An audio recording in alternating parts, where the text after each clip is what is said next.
Welcome to Living Our Faith with Archbishop Jerome Listecki. The latest news, important issues, and stories of Catholics living their faith in the Archdiocese of Milwaukee. Here's co-host Bob Bennis. From the studios at the Archdiocese of Milwaukee, good morning and welcome. Thank you so much for joining us today. As we talk about our Catholic faith, we're going to talk about marriage, family, stewardship, and our guest today plays a very special role leading up to the visit by Pope Francis. But first, we say hello to our host of Living Our Faith, Archbishop Jerome Listecki. Good morning, Your Excellency. Welcome back. Hey, thank you. Good. We missed you. Father Paul.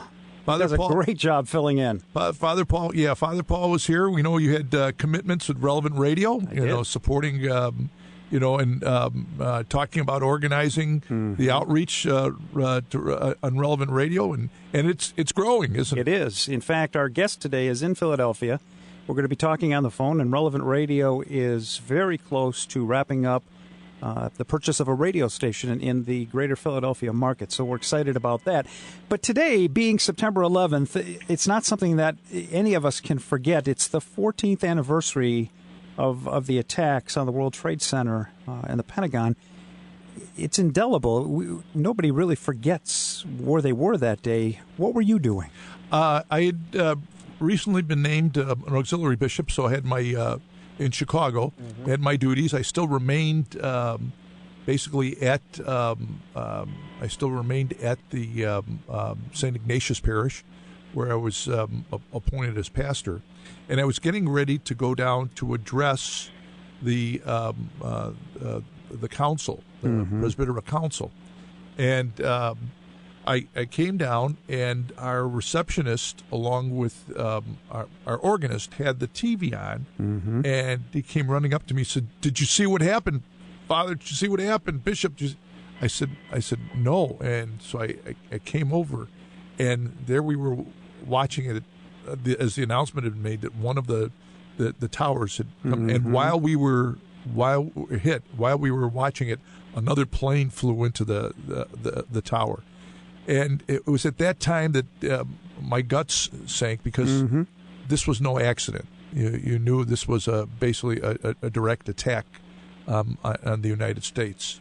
And it's something that we'll never forget. And the doors of those churches opened immediately, and people. I mean, it's those moments when we, if you want, rediscover our faith, reconnect with our Catholicism, and understand that everything really is in God's hands. We want to talk about Pope Francis's visit. In what better place to talk about it than in one of the host cities for his historic visit? Would you be so kind as to introduce our guest? Oh, sure. Lizanne, welcome to Relevant Radio and Conversations with the Archbishop.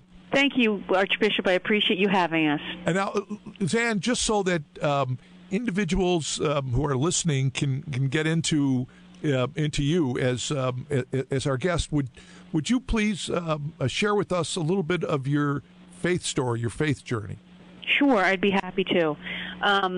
I was raised Catholic. My mother was from Ireland, and my parents raised us as a big, strong Irish Catholic family. I'm the youngest of 8 to the McGarrity's. I love that, Lizanne. McGarity Pando. There you go. Wow, well, you've got a great name there, Lizanne. Now, how did you get just real quickly? How did you get the Lizanne? You're going to love this story. My sister's name is Maureen, which is Mary in Gaelic, right? And so my name is Elizabeth Ann. I was named Elizabeth for her cousin and Ann for her mother. Wow, I do love the story, which is absolutely great. And I didn't realize it until I got to the Miraculous Metal Shrine, and someone else was named Liz. And they said, "Well, how are we going to remember Liz Ann?" And I said, and it came out in an Irish accent even. I said, Elizabeth was her cousin and Ann was her mother. And I'm like, oh, geez, my mom had me working for Mary from the beginning. There you go. I went to high school in a Catholic high school, and then in college I met my husband, who I've been married to for 26 years, and that's been a wonderful journey of my faith, and oddly, our marriage had a lot of struggles, just like marriages can have, and we were told we couldn't have children, and after many years of trying, and we were blessed to adopt a little girl, my daughter Cindy, my first miracle, and then 9 months later we had our own birth child, Jenna. Lizanne, I can't tell you how many couples that I have literally encountered with that same type of story. It really is God's blessing, and I believe it's because of the generosity that you and your husband showed. I really do. I believe that. Yeah, I truly believe that too, Archbishop. And my mother teased me. She said, be careful what you pray for, because we were very strong in our prayer for children. And boom, boom, 9 months, 5 days apart, they are. And my youngest daughter has Down syndrome, and she had a lot of medical issues in the first 2 years of her life. And that was a struggle, just for our family. And I was blessed enough to start working at the Miraculous Metal Shrine in Philadelphia. And my faith deepened quite a bit with that. And I was very blessed to work with the Vincentian priests there and worldwide. And their faith through the apparition of St. Catherine Labouré and Our Lady appearing to her was very strong and very powerful for me.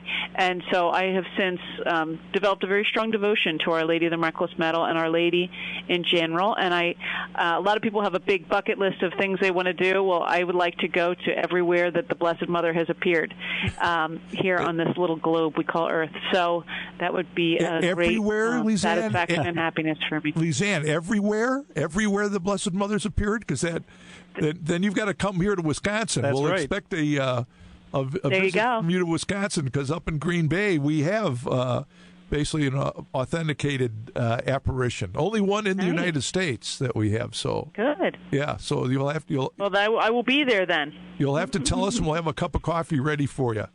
I would love that. When you that would be very special for me. When you pass through, isn't it wonderful? You're working at the shrine.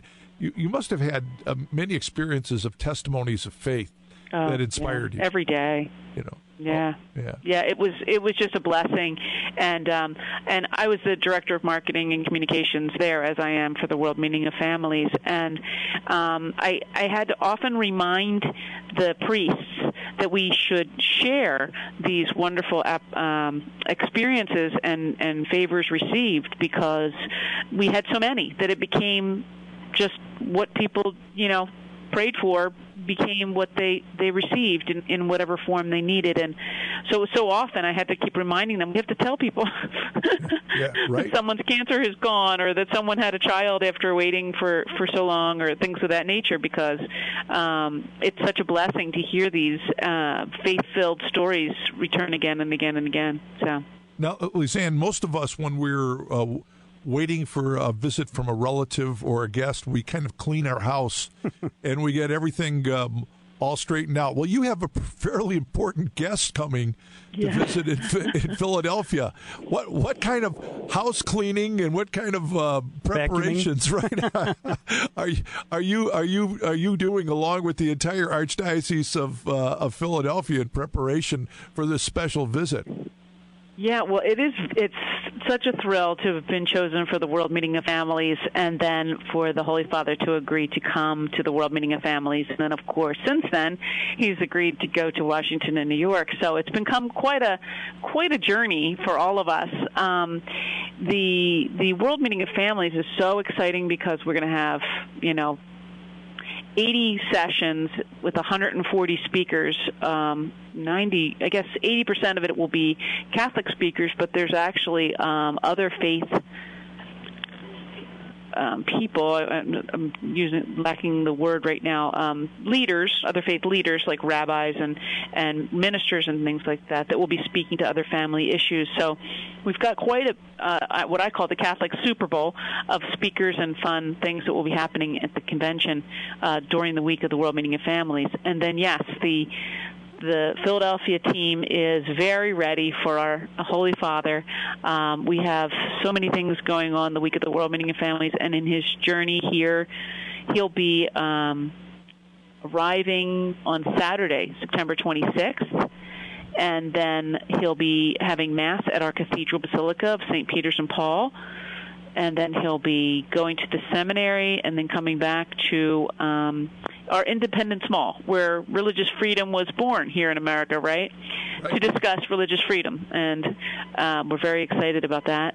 And then he'll go on to our Parkway, which holds 1 million people, and there will be 5 families that give witness to him of their faith challenges throughout their relationship, like I just told you mine, right? So they would give witness. They're from 5 different continents, and then and the Holy Father will be there, and there'll be a lot of fun celebration around that. Like Andre Bocelli is joining us in the Philadelphia Orchestra, and a Latin American superstar named Juanes, and I think there'll be even more entertaining guests and things like that. And then, of course, the following day, it's the big papal Mass on the Parkway, which we're also looking forward to. I can't tell you the electricity around this whole event and the excitement that people are just gearing up to get ready to enjoy his visit.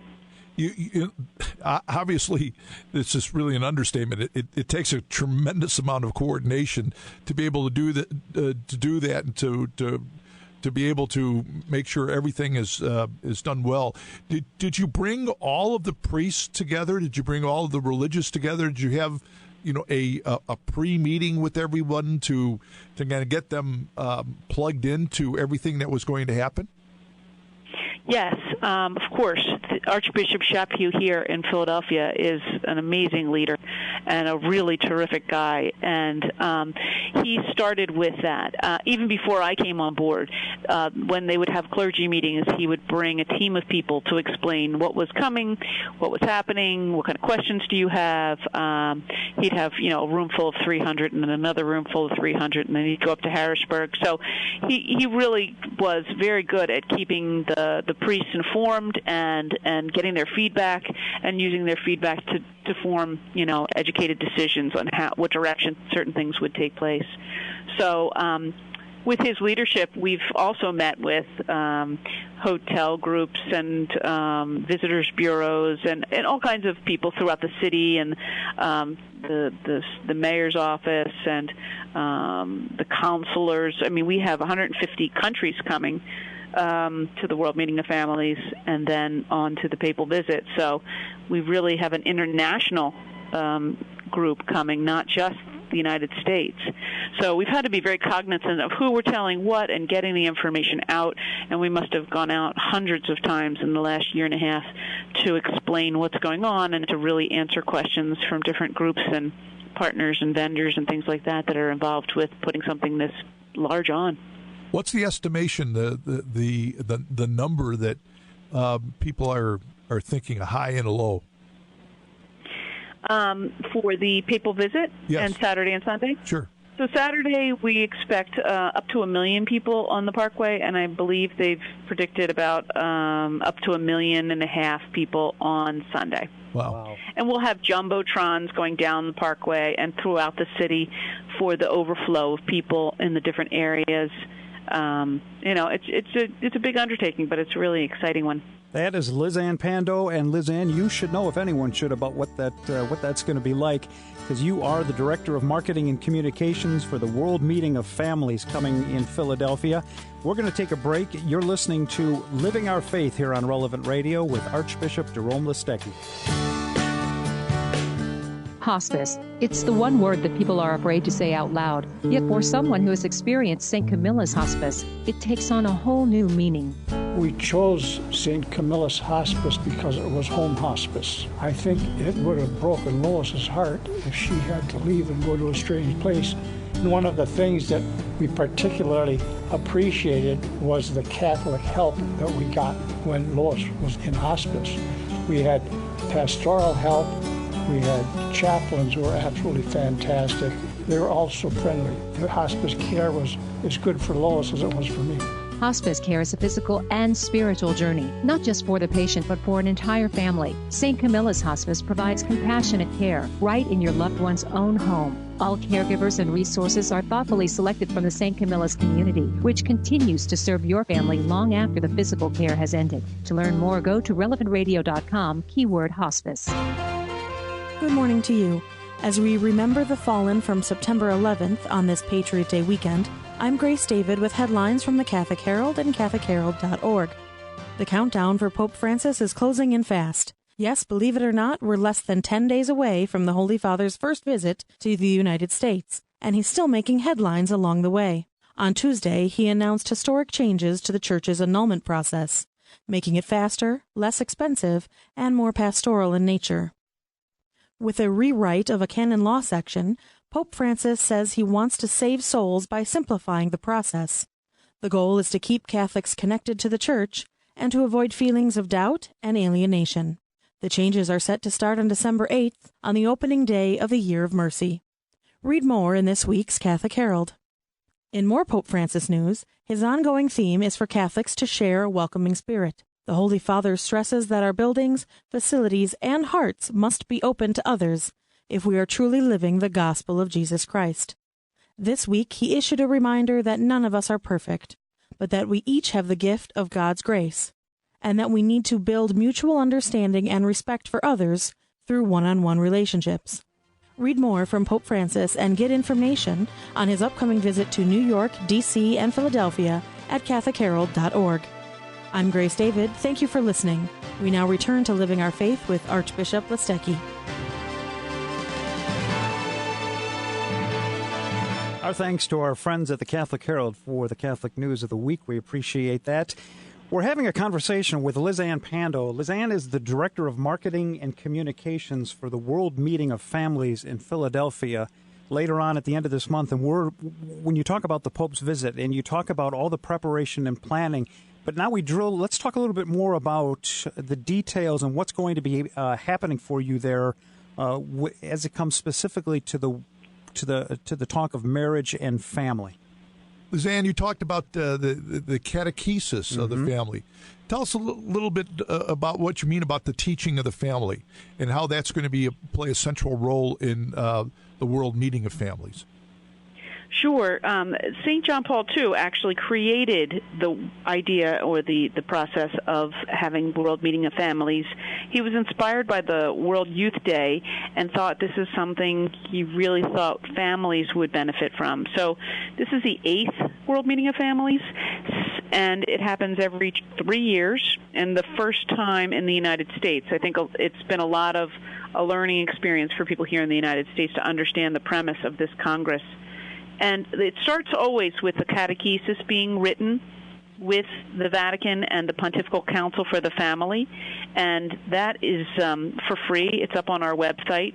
It's 10 chapters of catechesis about family, about love, about human sexuality, about raising children, about mothers, and about choosing life.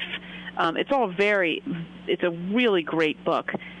And so the themes from the speakers for the World Meeting of Families will literally come from each of the catechesis chapters. There's 10 chapters in this book. And who will be the teachers, Lizanne? We have 140 speakers, but 80 sessions. So it's really quite an ambitious undertaking. Some of our speakers are very well known. Helen Alvarez, Bishop-elect Barron, Scott Hahn, Cardinal Tagle, Gregory Popcock, and Lisa Popcock. So we have really some great strong speakers to the faith and to the family. And this is important to the Holy Father. I mean, really, he's been talking about family since he started his own tenure. And, he had an extraordinary synod on the family. He's had the colloquium on the family. Now it's the World Meeting of Families and the ordinary synod on the family. So this is a very important theme for the Holy Father. He was involved in the catechesis itself. So this is a very exciting time to have a discussion at this level of family, to have 140 speakers. Many of the sessions will be panels and breakouts in all different languages. We have English, Spanish, French, Portuguese, Italian, and Vietnamese are going to be the strongest languages of interpretation. So it's really a true world meeting, discussing all the issues of families and then how we can use that in our everyday lives to strengthen our faith and family. And I'm sure there are times when you are overwhelmed by all the things that are going on, but then at other times you're pinching yourself and you're saying, this is really happening, this is coming. What are you, Lizanne, paint the picture for our audience, what are you most excited about? What part of those days? I don't know if I could pin it down to one thing, Bob. Sure. It's such a blessing, all of it. I'm from a big family, and I'm, of course, very devoted to my own family. Bringing families together and being able to use your job and your faith in such a way is such a blessing. I really think that Philadelphia and the United States is not going to really understand until they see all these people together what an effect this is going to have on us. The families coming together in faith and the Holy Father coming here with his message of faith and family is going to be just such a blessing in our lives. And it can become overwhelming at times, but truly that's the time you give it back to the Holy Spirit and the Lord, right? And you say, if you've got me in this, you got to get me through it, right? That's exactly right. So right. we've just been having so much fun. The joy, the faith, the prayer, the community of it all has been absolutely inspirational to all of us. And I want to remind our listeners, Lizanne, here at Relevant Radio, that Relevant Radio, the network, will cover all of this so that we can bring our audience closer to it from as far away as Minneapolis and here in Milwaukee, all the way over to where you are. We will cover this with live broadcasts and reports from New York, Washington, the address to the United Nations by the Pope, the address to Congress, as well as live reports on the ground there during those days of the World Meetings. Give us an idea in terms of a timeline when you had mentioned when you came on board. Can you give us an idea as to when that all began for you? Well, I've been here, April of 2014. So not that long. Right. Really. And I think the announcement came through a year and a half before that. Mm-hmm. So the team started forming before I came on board, but I was still one of the early people who jumped in to put this together. And Lizanne, there's an interesting thing that we Americans like to refer to and kind of look at is the cost. And of course there is the cost of the tremendous amount of volunteers and everybody who is sacrificing their time and doing it. But there is actually a dollar cost to the fact. I always kind of laugh, Lizanne, when somebody says, well, why don't you just invite the Pope over to, whatever, a diocese? Right. Or, I don't think many people realize the coordination that has to go on and the cost that's involved in doing it. And the wonderful Archdiocese of Philadelphia is shouldering basically a cost. What is around the ballpark figure of that cost right now? I would say $45 million. Yeah, I would say you're probably right. It'll probably even add a few million on top of that, on top of it. So I say that so that there's any listeners who have a million or so in their pocket, would like to help out the Archdiocese of Philadelphia, help defray costs. To defray the cost. Please understand that would be most welcomed. It would be very, very welcome. It's been a long journey of fundraising, and we've had just wonderful people of generosity, but truly understand that an undertaking like this is extremely financially big, and the one thing that we always had in mind was that we wanted an outdoor Mass with the Holy Father for the highest number of people to be able to join us that we could. I mean, other people thought we were crazy that we didn't have it in the stadium where they already had bathrooms ready and security ready and doors. And, we took on a burden of putting that all on ourselves, but then we can also offer it for 1 million people. And I think the Holy Father would appreciate that. And you have to, I would think, reach out for volunteers to come in and assist on this. Yes, absolutely. We expect 10,000 volunteers, and I think we have 9,100 signed up now. Wow. And all of those have to have background checks, which is, again, another expense. And many of the volunteers that have signed up have generously donated their background check dollars, which was very, very helpful. But still, there was many that couldn't either. So we've really tried to do our due diligence and get as many people involved as we could. Lizanne, in your little bit of a bio, you said that the going to the shrine and experiencing kind of the miraculous medal, kind of moved and changed your life. I've got to believe that the last year and a half has really also impacted your faith in many ways. Could you kind of share what being in the position that you are has meant to you in terms of your faith also? It's absolutely stretched my faith and deepened my faith. We've had one little fun encounter. We have a program here, and it might be there too. It's called Walking with Purpose, and it's a women's prayer group that's been spreading parish to parish. And this prayer group decided to start walking the space around our convention center, around our cathedral, and up the parkway to hold that space in prayer for us. And they started to do this every week, and the group has grown exponentially. And now it's carried in everyone's parish bulletin, and now it's carried on Twitter, and now it's expanding beyond that, and now they're talking about expanding to other dioceses. And to watch prayer just expand in that way, right here in this little piece of it, is just so inspirational and so special to us. We also have a program that we're working to put up on our website, and it's going to be a prayer marathon. And people from all around the world will be able to pray every day with us leading up to the World Meeting of Families and then during the Holy Father's journey here to the United States, but together. And you'll be able to see on a big map little dots of people praying all over the world with you. And it's a wonderful way to bring people together in prayer and to understand that when we pray together, that we become a stronger family. And that's what this is all about, the World Meeting of Families. It's very special. We're going to need to take another break. You're listening to Living Our Faith here on Relevant Radio. We're talking with Lizanne Pando, the Director of Marketing and Communications for the World Meeting of Families, coming up in Philadelphia. Are you or a loved one struggling with age-related challenges?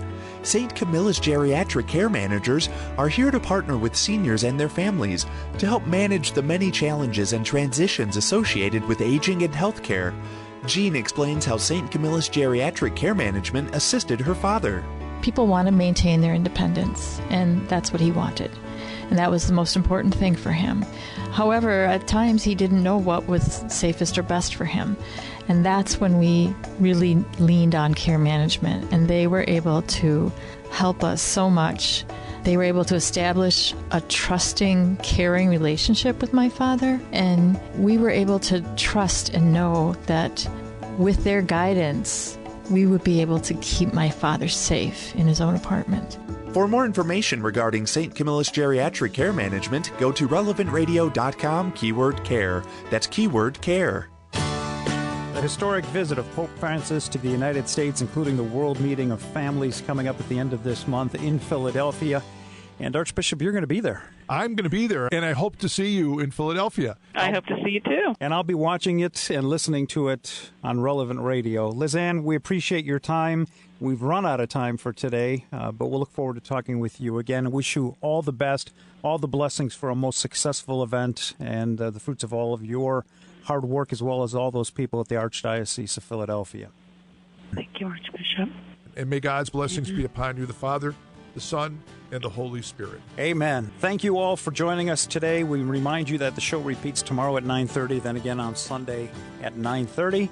Living Our Faith with Archbishop Jerome Listecki, we ask you to see with God's eyes. This has been Living Our Faith with Archbishop Jerome Listecki and co-host Bob Bennis.